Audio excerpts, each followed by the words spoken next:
Hey geometry students, it's Mr. Lambright. We are going to look at the midsegment theorem today, and this is going to run through the notes. If you're at school, you've got a paper copy of the notes. If you are a virtual-only student, the Google Doc with the notes is linked on Canvas. Let's get started. So we need to define a couple of terms real quick. The midpoint is a point,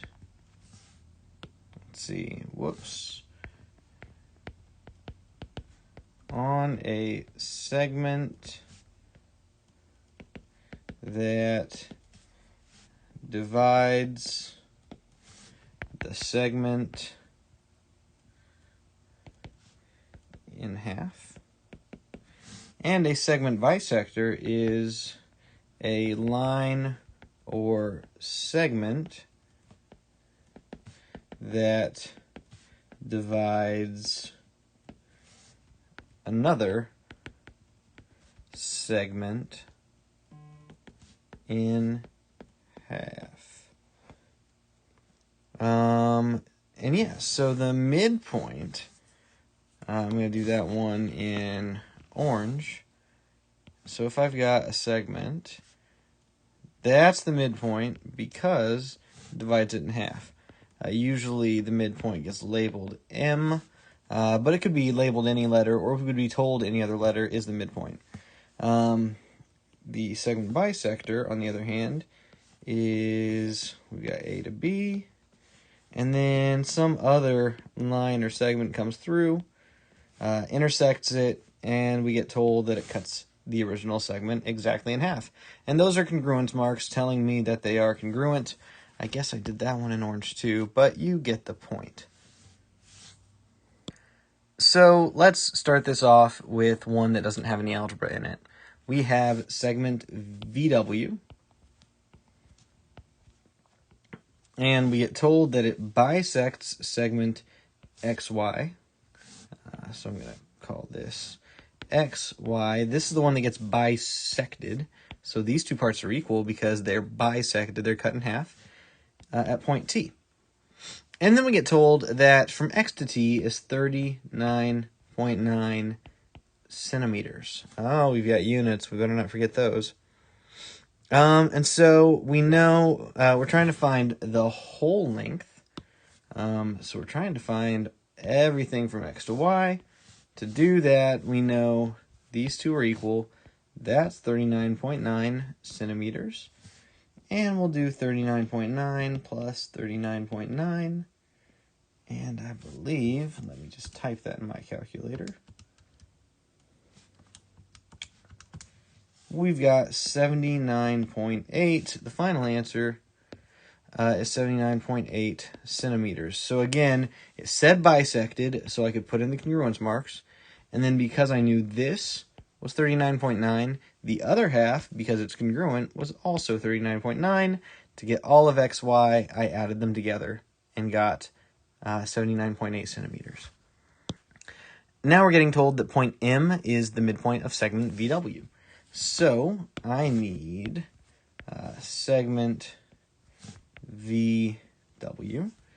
We got point M in the middle, and that means, again, midpoint means each half is equal to each other. We get told VM is 4x minus 1. We get told MW is 3x plus 3.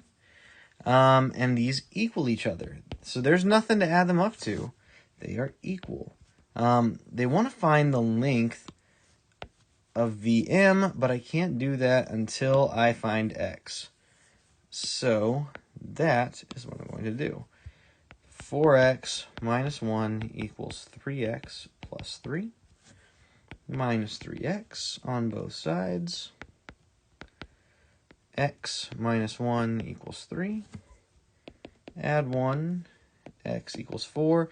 And you could be tempted to write x equals 4, but you would not, you'd not be right. There's still more to do. They want us to find 4x minus 1.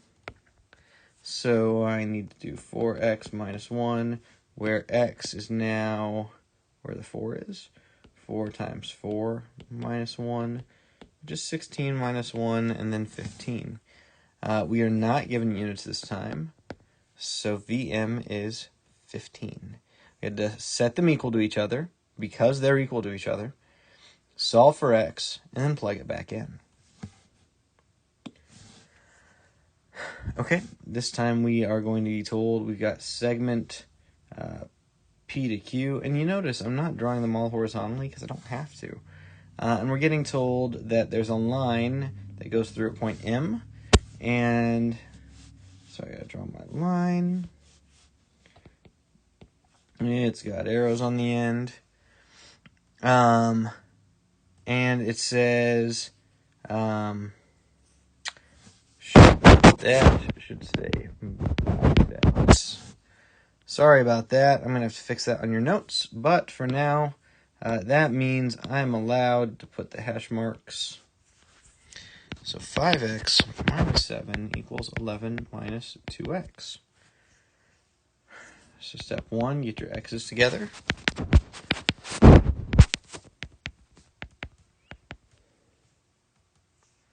Then we are going to add 7.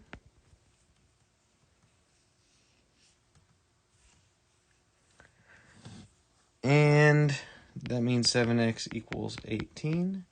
Divide by 7. X is going to equal 18 sevenths. Now this is going to get a little messy. So PQ is the full length, which is 5x minus 7 plus 11 minus 2x. And I know that everywhere I see an x, I'm going to have to put 18 sevenths, which is very messy. Whoops. We have 5 times 18 sevenths minus 7 plus 11 minus 2 times 18 sevenths. And this is where I would say calculator magic all the way. I would type this entire thing into your calculator exactly the way it is. And you might get it. I'm sure you'll get a decimal unless you have a calculator that turns it back into fractions like mine does.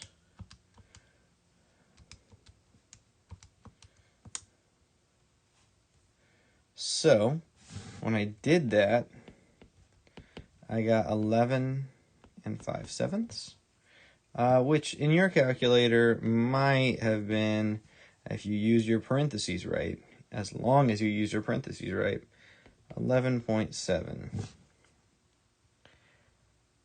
Whew. So 11.7 goes there. I will make sure that I try fewer fraction problems in the future, especially when we're getting to learn stuff. But the idea, again, was, just to review, it bisected, so they were equal. We set them equal to each other. We solved, even though we got a fraction, and then we plugged it in. PQ was the whole length, which is why it was the two things added together. Plugged in the 18 sevenths instead of x, got our final answer. Okay, real quick, we're going to talk about something called the midpoint formula. So remember when we had lines and lines on graphs, they had 2 points, at least 2 points. So to find the midpoint between 2 points, so like let's say I've got a coordinate plane, right? And I've got this point here and this point here. And the goal is to find the value of that midpoint, the point that I just drew in between, halfway in between the 2 points. This is a formula to find that point. So, to find the midpoint of a line, we would label the 2 points x1, y1, and x2, y2. And then we plug them into the following formula. And the formula is big brackets for a point,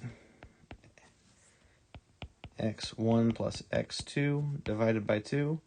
That's the x value of the midpoint. y1 plus y2 divided by 2. And that is the y value of the midpoint. That's how you find it. So when it says find the midpoint between 1, -3, and 4, -2, I've got x1, y1. I have to label them so I know where they go in the formula. x2, y2. Okay, so in that formula, it was x1, which is 1, plus x2, which is 4, divided by 2. And then y1, which is negative 3, plus y2, which is 2, over 2. And it looks like we're going to get a fraction or decimal on both of these numbers. But we have 5 over 2, negative 1 over 2. And if you chose to turn those into decimals, it would be 2.5, negative 0.5. Either one of these answers works. For this one, though, I don't want to use... your textbook's going to tell you to solve using the midpoint formula and solve backwards. I don't want to do that. So they're telling us, I've got a segment, right? And I'm going to completely lay it out of whack with what it looks like in the coordinate plane. But on this end, I've got the point, let's see how I can do this. 1, 4. And I'm going to put those on opposite sides here. 1, 4. That's the end point. Halfway there, I've got 2, 1. So the question is, what did I do to get here? And I went up 1, right? Let's see if I can do that in another color. The x value went up 1. So if it went up 1 to get it halfway, it went up 1 again to get it the rest of the way. So 2 plus 1 is 3. Let's see if I can get this to work. There we go, because I got to turn the parentheses. 4 on the way to 1 went down 3. So from 1 down to the other point needs to go down 3 again. 1 minus 3 is negative 2. So your answer is the point 3, negative 2. That's the other end point.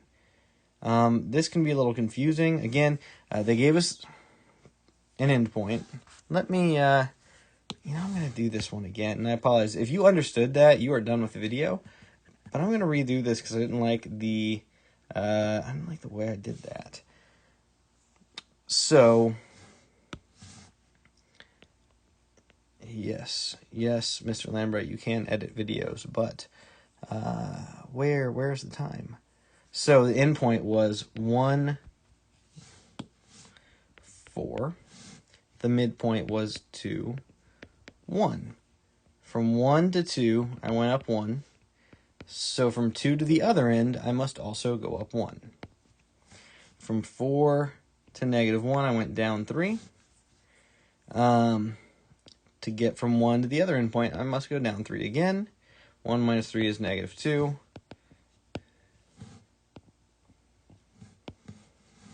3 negative 2 is still the answer. I just didn't like doing it sideways like that, so I apologize. That's it. That is the end of this one. We are going to have, I believe, 2 Khan Academies over this.